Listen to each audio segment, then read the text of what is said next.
Welcome to অঙ্ক কি কঠিন। আজকে ফাংশনের ওপর কুইক রিভিশনের পার্ট 2। তাহলে চলো আজকে ক্লাস শুরু করা যাক। প্রথমে দেখব কনস্ট্যান্ট ফাংশন। ধরো সি একটা কনস্ট্যান্ট। এবার F x equal to C হবে এফ এর ফাংশন ভ্যালুটা for all X belongs to R. এটা হচ্ছে কনস্ট্যান্ট ফাংশন, ঠিক আছে। যেহেতু ফাংশনের সব ভ্যালুই কনস্ট্যান্টে যাচ্ছে, ডোমেন এফ কি হবে? ডোমেন এফ পুরো আর হবে, যেহেতু এক্স আর থেকে নেওয়া হচ্ছে।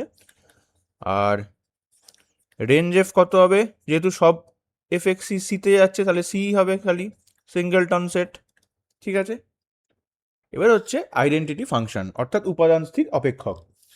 এটা আর কিছুই না, এফ এক্সটা এক্সেই নিয়ে যাবে, অর্থাৎ সেম এলিমেন্টকে সেম এলিমেন্টেই এফটা নিয়ে যাচ্ছে for all X belongs to R. এক্ষেত্রে কি ডোমেন এফও আর হচ্ছে, যেহেতু এক্স আর থেকে নেওয়া হচ্ছে। আর রেঞ্জ এফও তাই আর হবে, যেহেতু সেই এক্সেই যাচ্ছে। নেক্সট দেখবো পলিনোমিয়াল ফাংশন। পলিনোমিয়াল ফাংশনকে পি দিয়ে সাধারণত ডিনোট করা হয়। এটা আর কিছুই না, X to the power N A one X to the power N minus one plus dot dot করে N minus one X plus A N, যেখানে এন গ্রেটার দেন ইকুয়াল 0 হতে হবে। আর এই যে এ জিরো এ ওয়ান করে আমরা A N minus one A N, এগুলো হচ্ছে কনস্ট্যান্ট হতে হবে। এইটাকে বলা হয় পলিনোমিয়াল ফাংশন। যেহেতু এখানে এক্স এর হাইয়েস্ট পাওয়ার এন আছে, সেই জন্য এটাকে বলা হবে এন অর্ডারের পলিনোমিয়াল ফাংশন।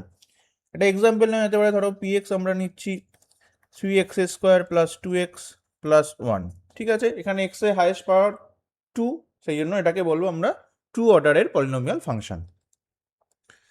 নেক্সট দেখবো ইভেন ফাংশন আর অড ফাংশন, মানে যুগ্ম অপেক্ষক আর অযুগ্ম অপেক্ষক।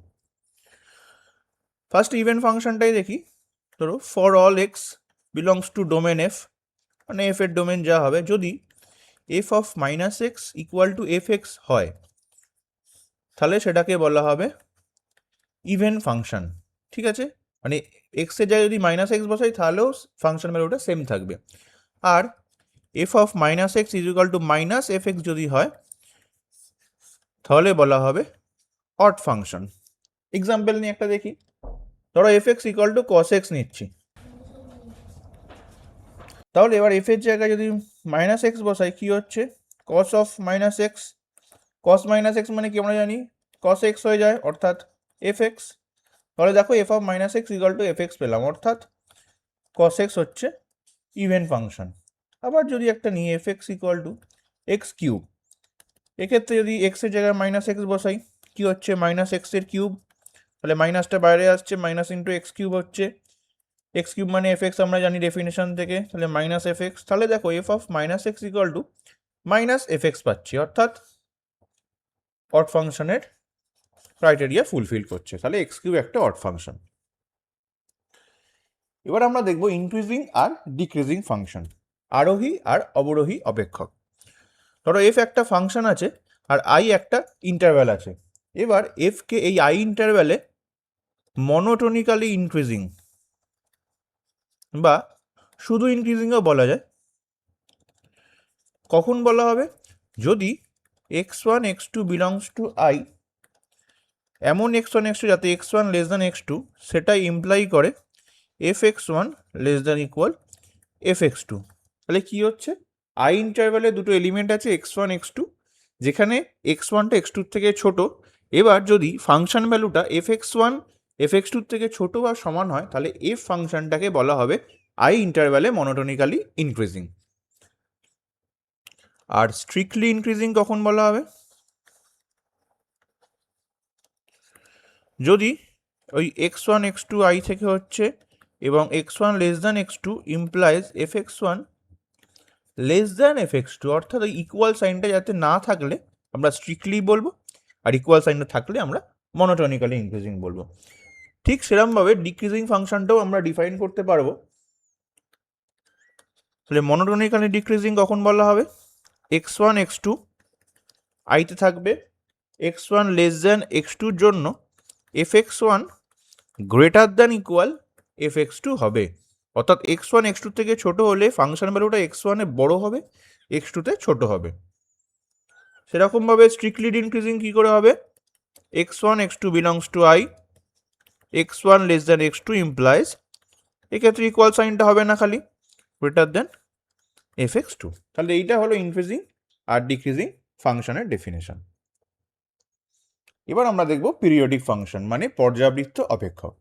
এক্ষেত্রে ধরো এফ একটা ফাংশন আছে, একটা পজিটিভ রিয়েল নাম্বার আছে পি, আর এন হচ্ছে একটা ইন্টিজার, ঠিক আছে। ডেফিনেশনটা আর কিছুই না, F x plus N P equal to F x.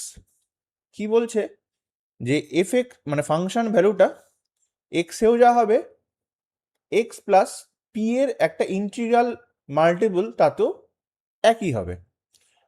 তার মানে কি এনপি অন্তর অন্তর এফ এক্স এর ভ্যালুটা সেম পাচ্ছি আমরা। এখানে পিটাকেই বলা হবে period of the function f. একটা এক্সাম্পল এনে তোমাদের সুবিধা হবে, ধরো f x equal to sine x.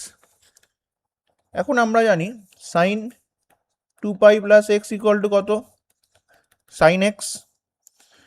আবার sine 4π plus x equal to কত, সেটাও আমরা জানি সাইন এক্স। অর্থাৎ 2π অন্তর অন্তর সাইনের ভ্যালুটা আবার সেম হচ্ছে। তাহলে সেটাই আমরা কমন জেনারেল হিসাবে কি লিখতে পারি, 2nπ, যেখানে n একটা integer, plus x equal to sine x. দেখো এটাই আমাদের এই ফর্মে চলে এলো, এক্স প্লাস এনপি, এখানে পি হচ্ছে 2π, তাহলে সাইন এক্স একটা পিরিয়ডিক ফাংশন অফ পিরিয়ড কত 2π। তাহলে আজকে ক্লাস এই পর্যন্তই রইল। কুইক রিভিশনের পার্ট 3-তে আমরা আরও কিছু স্পেশাল টাইপ অফ ফাংশন দেখব। দেখা হচ্ছে নেক্সট ক্লাসে। Thank you.